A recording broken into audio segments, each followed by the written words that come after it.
به به، واقعا افتخار میکنیم به ایرانی بودنمون، به پادشاهان پرخیر و برکتمون.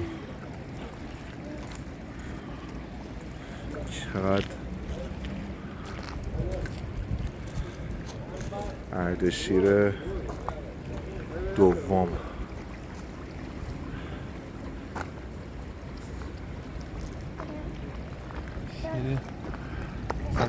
سلام، در خدمت دلیار اول هستیم.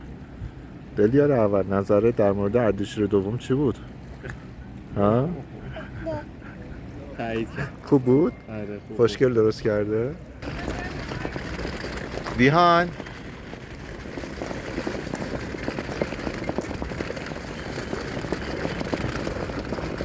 بیهان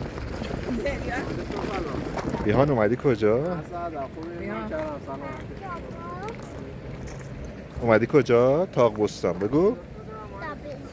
آفرین آفرین، چقدر خوشگله.